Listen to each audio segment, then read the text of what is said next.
मेरे अजीज़ दोस्तों और बुज़ुर्गों, क्योंकि सिर्फ आधे घंटे का वक्त है, मैं ये चाहूँगा कि आप मेरी बात को सुने, समझें और यहाँ से आप एक पैगाम और फ़िक्र लेकर उठें, ताकि आप तमाम लोग महाराष्ट्र में मजलिस इत्तेहादुल मुस्लिमीन को मजबूत करें। अजीज़ान मिल्लत, बुज़ुर्गान कौम और मिल्लत, मेरे गयूर नौजवान साथियों, मैं आपके सामने ये बताने आया हूँ कि आज हमारे वतन अजीज़ के जो हालात हैं वो बड़े ही नाजुक तरीन हालात से हमारा मुल्क गुज़र रहा है। और मैंने पहले ही कहा था आप तमाम से कि एक अंधेरी रात है और ये रात बड़ी लंबी रहने वाली है। हम हमेशा इस बात को कह रहे थे कि भारत की सबसे बड़ी अक़लियत मुसलमान और दलित को मिलकर इस अंधेरी रात का खात्मा करना ज़रूरी है। मगर अफसोस इस बात का है कि असदुद्दीन ओवैसी के जलसों में लोग हज़ारों की तादाद में आते ज़रूर हैं, मगर जब अमल करने का वक्त आता है आप लोग पसोपेश का शिकार हो जाते हैं। मेरे अजीज़ दोस्तों, बुज़ुर्गों, मैं आपके सामने खुलकर कह रहा हूँ, मैं आपको बता रहा हूँ, मेरी इस बात को आप ज़हन नशीन कर लीजिए कि आज भारत में मैंने जो बात पार्लियामेंट में कही थी वो आज आपके सामने कहना चाहता हूं कि आज भारत में जो 17 करोड़ मुसलमान हैं, ये तमाम के तमाम जो मैंने पार्लियामेंट में कहा था, इधर आओ इधर आओ इधर आओ तुम इधर आओ इधर आओ तुम्हारे इधर आओ इधर आओ, ऊपर लो इनको, ऊपर लो, ऊपर लेके बिठाओ।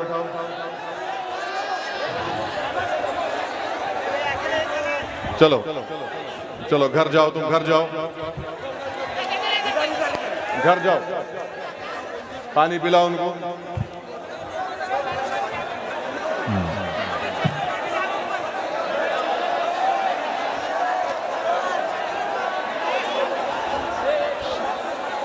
वक्त खराब मत करिए अपना और मेरा, सुन लीजिए मैं जो बोलना चाह रहा हूं। मैंने पार्लियामेंट में अपनी तकरीर में इस बात को कहा कि आज भारत में जो मुसलमान हैं वो अपने आप को हिटलर के ज़माने में जो यहूदी अपने आप को महसूस करते थे उसी तरह आज अपने आप को महसूस कर रहे हैं। मेरे अजीज़ दोस्तों और बुज़ुर्गों, मैंने अपने पार्लियामेंट की तकरीर में जो कहा वो आपके सामने दोबारा अर्ज कर रहा हूँ कि ख्वाजा अजमेरी रहमतुल्लाह अलैह के आस्थाने पर चादर बिछाने का काम तो नरेंद्र मोदी करते हैं, बहुत अच्छा है, मगर ये कौन सी मोहब्बत है ख्वाजा अजमेरी से कि आप मसाजिद को हमसे छीनना चाहती हैं। ये कौन सी मोहब्बत है कि आप दरगाह पर चादर तो बिछाएंगे मगर आप हमारे बच्चियों के सर से हिजाब को छीन लेंगे। ये कौन सी मोहब्बत है कि बिल्कुस बानों को की असमत रेजी करने वालों को आप छोड़ देंगे। ये कौन सी मोहब्बत है कि आज मसाजिद को हमसे छीनने की पूरी कोशिश की जा रही है। दिल्ली दारुल हुकूमत है भारत का, वहां पर 500 साल की एक मस्जिद को बगैर किसी नोटिस के कानूनी कार्रवाई को नहीं देकर उस मस्जिद को शहीद कर दिया गया। 600 साल पुरानी मस्जिद को शहीद कर दिया गया। और बाजू कब्रस्तान था, कब्रस्तान को भी शहीद कर दिए। और कब्रस्तान को जब शहीद करे तो खबरों से कफन निकल कर नजर आ रहा था। हम पूछना चाहते हैं, ये क्या करना चाहती है बीजेपी इस मुल्क में। मेरे अजीज दोस्तों और बुजुर्गों, ना सिर्फ ये बल्कि अगर आप देखेंगे जब से इस मुल्क के वजीर आजम नरेंद्र मोदी बने, उन्हीं की हुकूमत का डेटा ये बताता है, आदाद शुमार, कि हायर एजुकेशन में 1,80,000 मुसलमान नहीं हैं।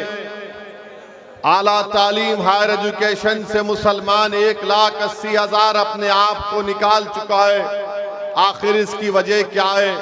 आखिर क्यों नरेंद्र मोदी सबका साथ सबका विकास विश्वास की बात करते हैं और प्री मैट्रिक स्कॉलरशिप को 9वीं क्लास से शुरू करते हैं, जबकि सारी दुनिया जानती है कि मुसलमान का बच्चा और बेटी प्राइमरी एजुकेशन में 4वीं-5वीं जमात से ही उनका ड्रॉप आउट शुरू होता है।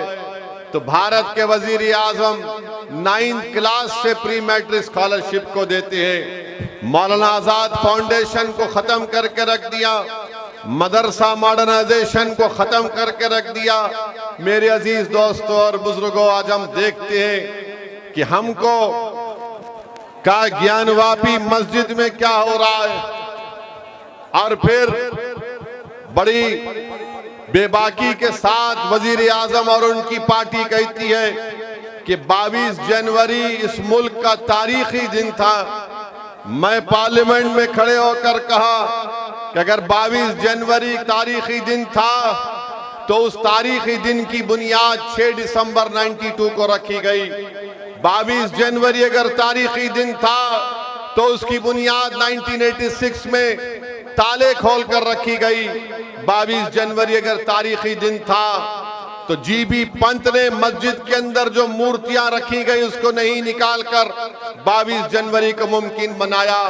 22 जनवरी मुमकिन इसलिए हुआ कि सुप्रीम कोर्ट ने आस्था की बुनियाद पर फैसला देकर पूरे मुल्क को एक पैगाम दे दिया कि आस्था बड़ी है और एविडेंस को कोई देखा नहीं जाएगा।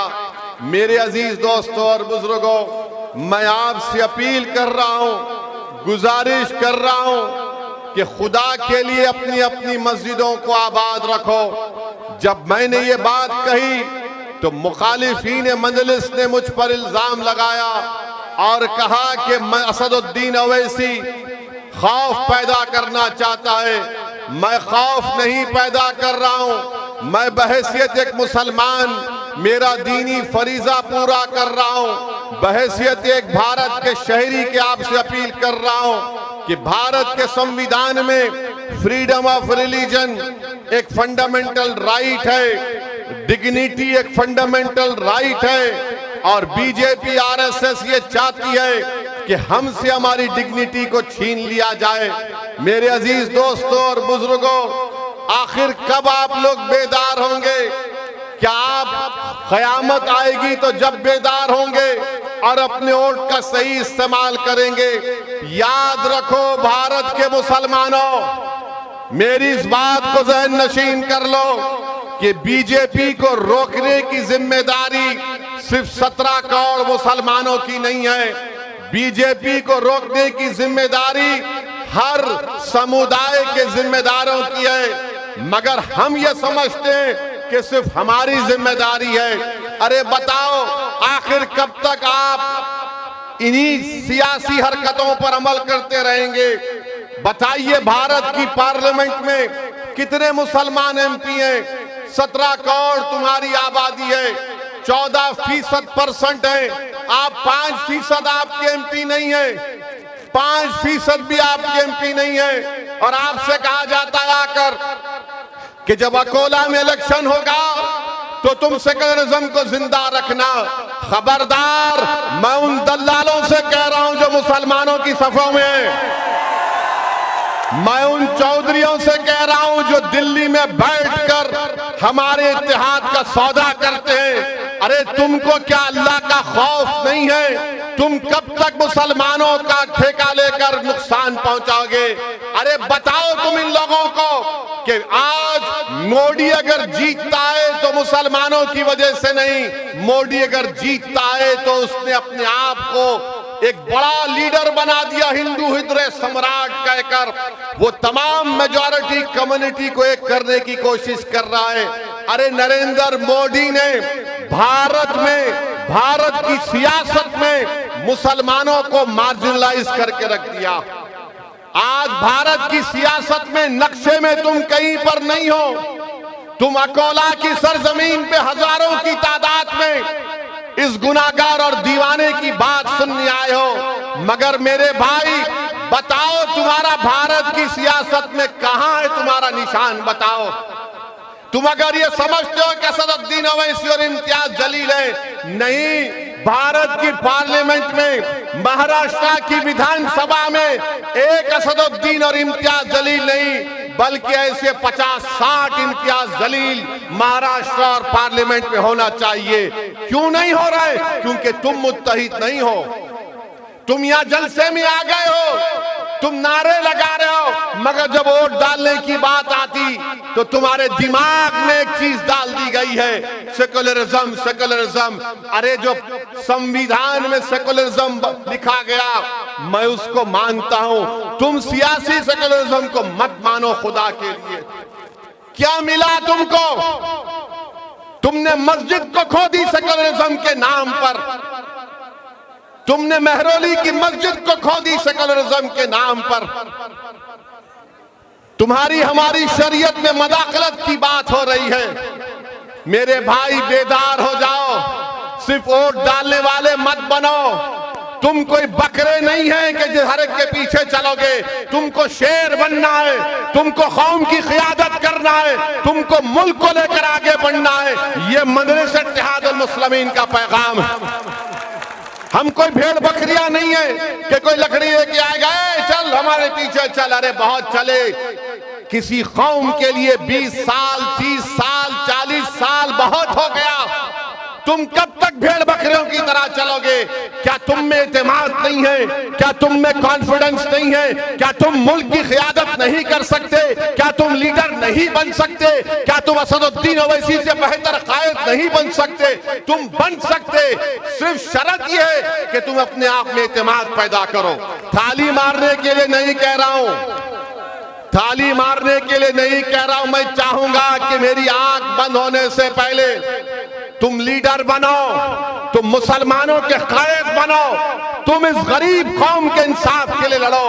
और अगर तुम सिर्फ वोट डालने वाले बनना चाहते तो कुछ नहीं होने वाला है, कुछ भी नहीं होने वाला है।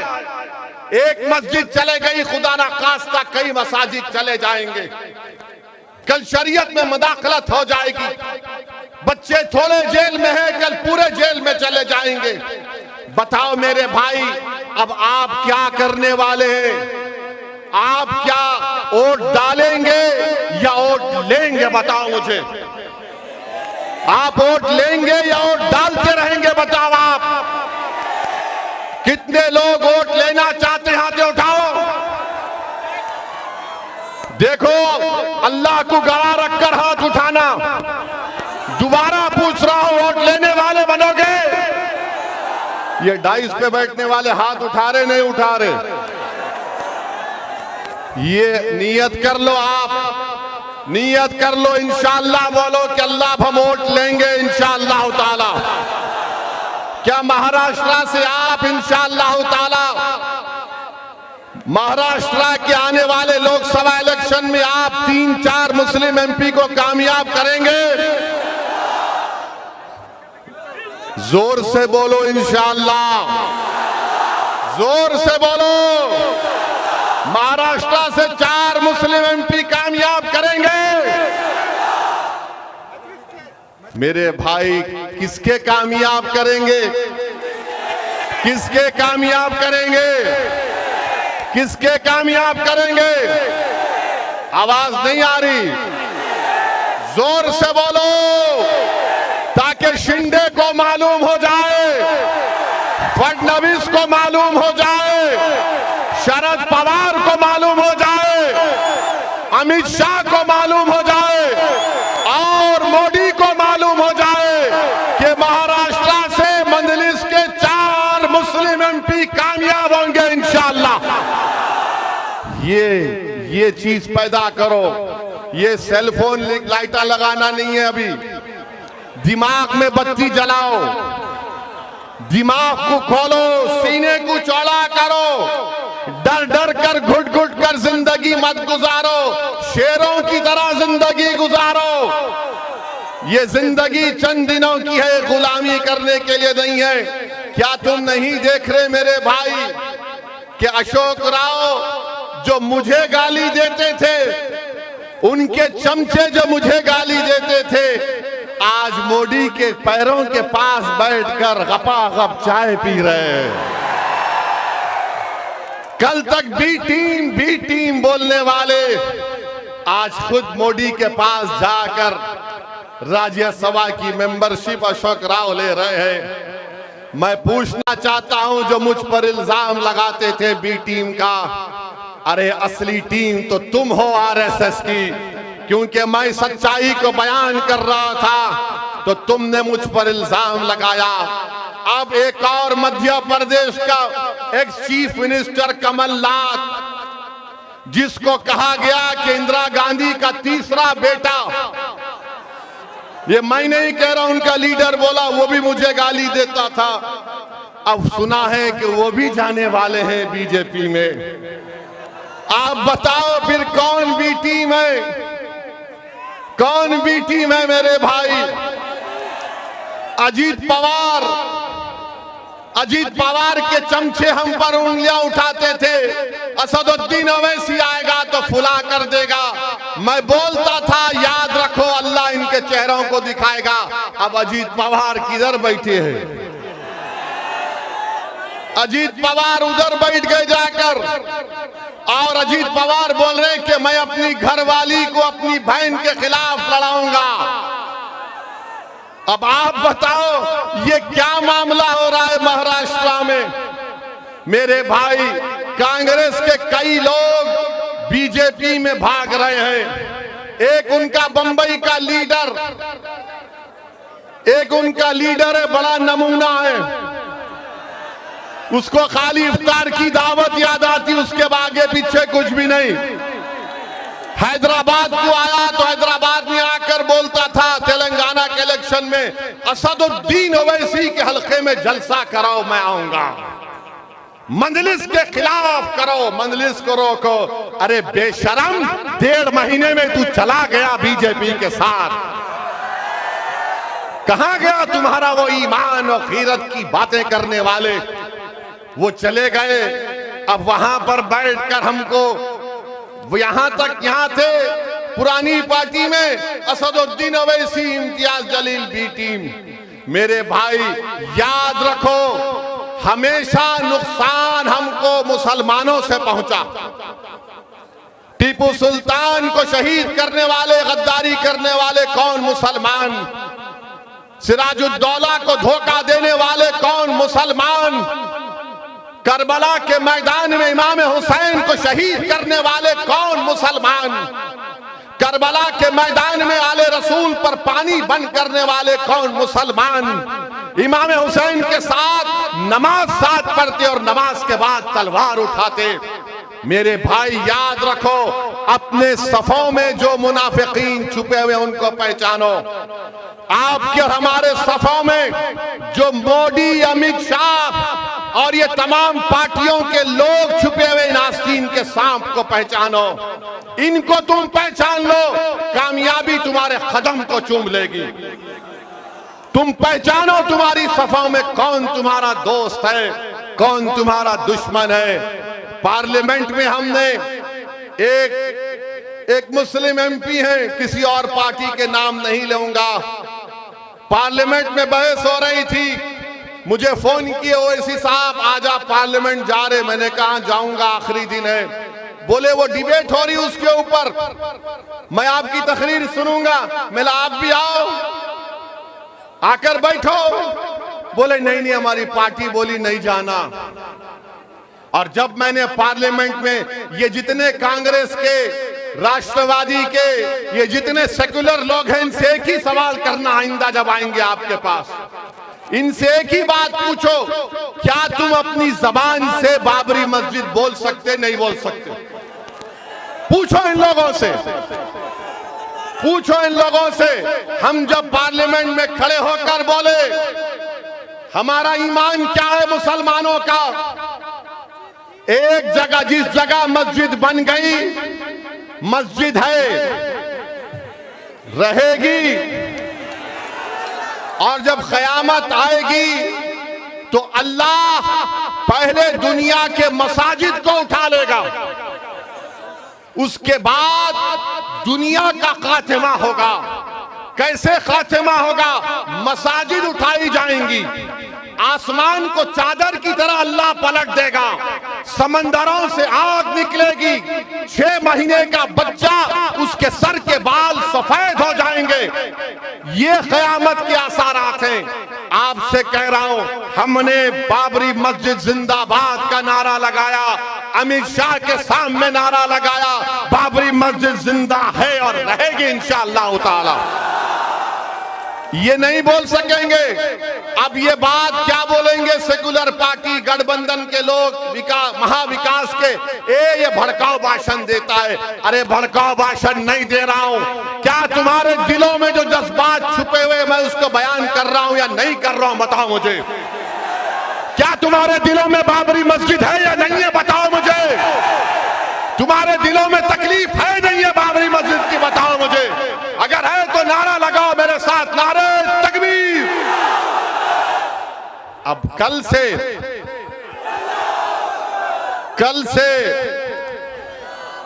से ये तमाम तोते मैना शुरू हो जाएंगे।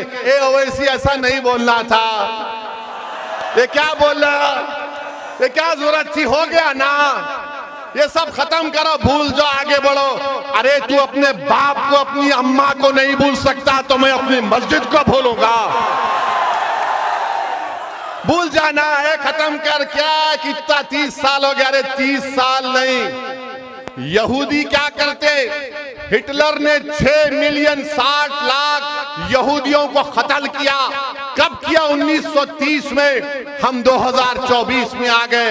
हर साल यहूदी जू हॉलोकॉस्ट को याद रखते हैं, तो भारत के मुसलमानों को भी 6 दिसंबर को याद रखना पड़ेगा। अगर तुम 6 दिसंबर को भूल जाओगे, नौजवानों तुम नहीं देखे, हम देखे, अगर तुम 6 दिसंबर को भूल जाओगे तो खुदा ना खास्ता तुम्हारी जिंदगी में फिर 6 दिसंबर ना हो जाए। खुदा ना खास्ता तुम्हारी जिंदगियों में फिर 6 दिसंबर ना हो जाए। मेरे अजीज दोस्तों और बुजुर्गों, अब आप देख रहे महाराष्ट्र में कोई सेकुलर नहीं रहा, कोई सेकुलर नहीं रहा। उद्धव ठाकरे कहते हैं कि हम खुश हैं कि हमने 6 दिसंबर को मस्जिद को तोड़ा।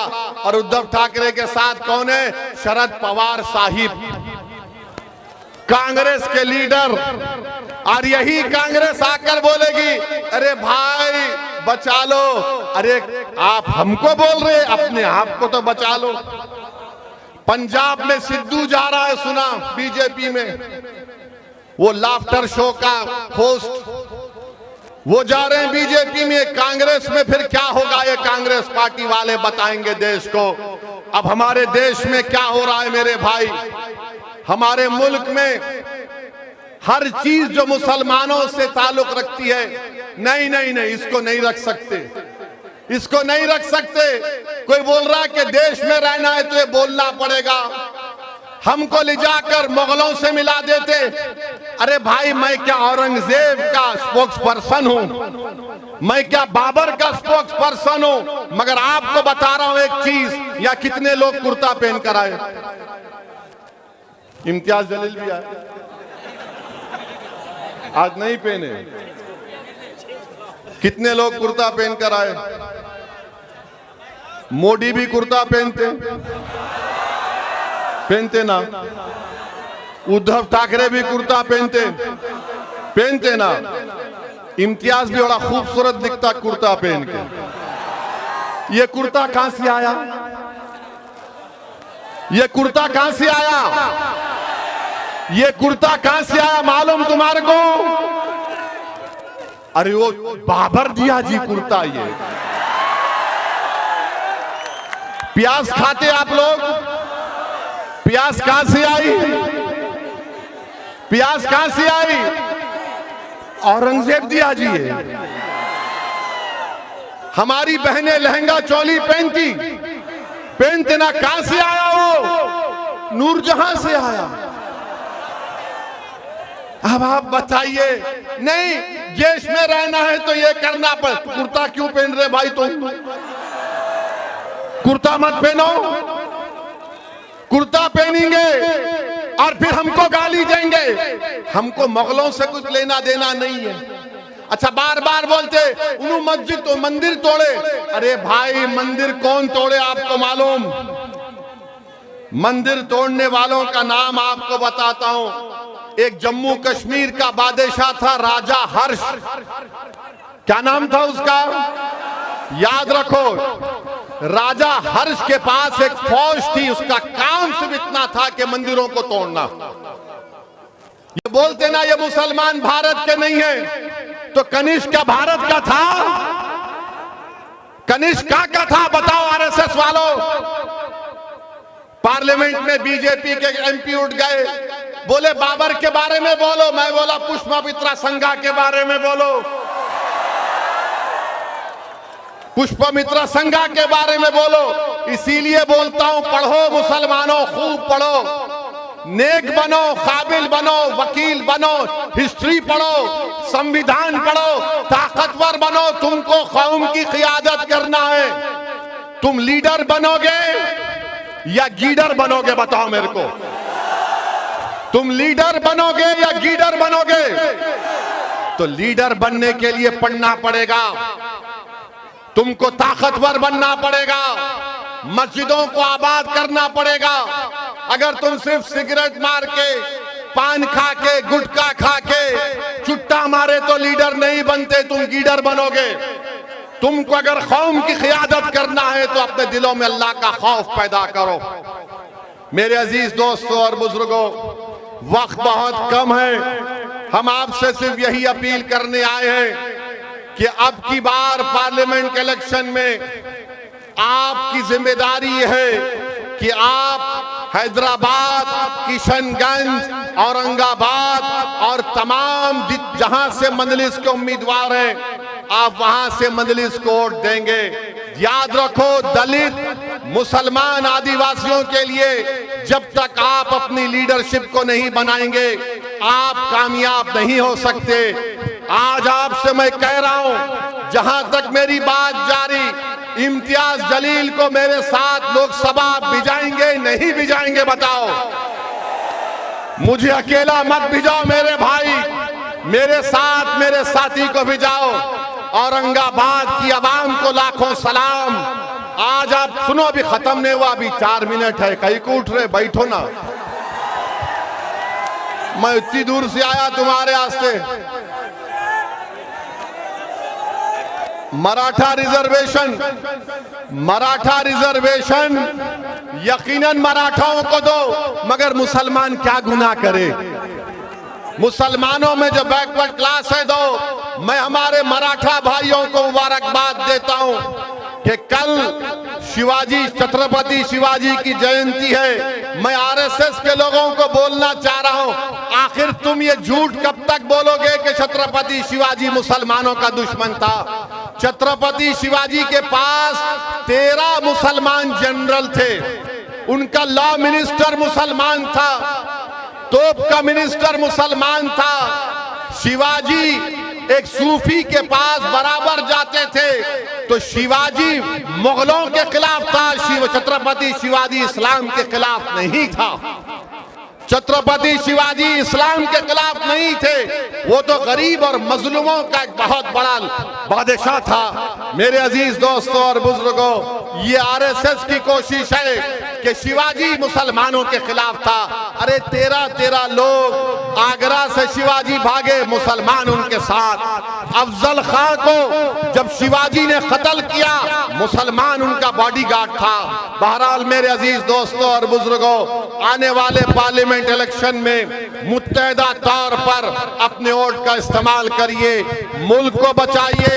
हम और आप पूरी कोशिश करेंगे कि तीसरी मर्तबा भारत का वजीर आजम नरेंद्र मोदी ना बने। क्या आप और हम मिलकर कोशिश करेंगे कि हम रोकेंगे नरेंद्र मोदी को प्राइम मिनिस्टर बनने से? आप मंजलिस के 4 MP को कामयाब करेंगे महाराष्ट्र से, इम्तियाज जलील को कामयाब करेंगे।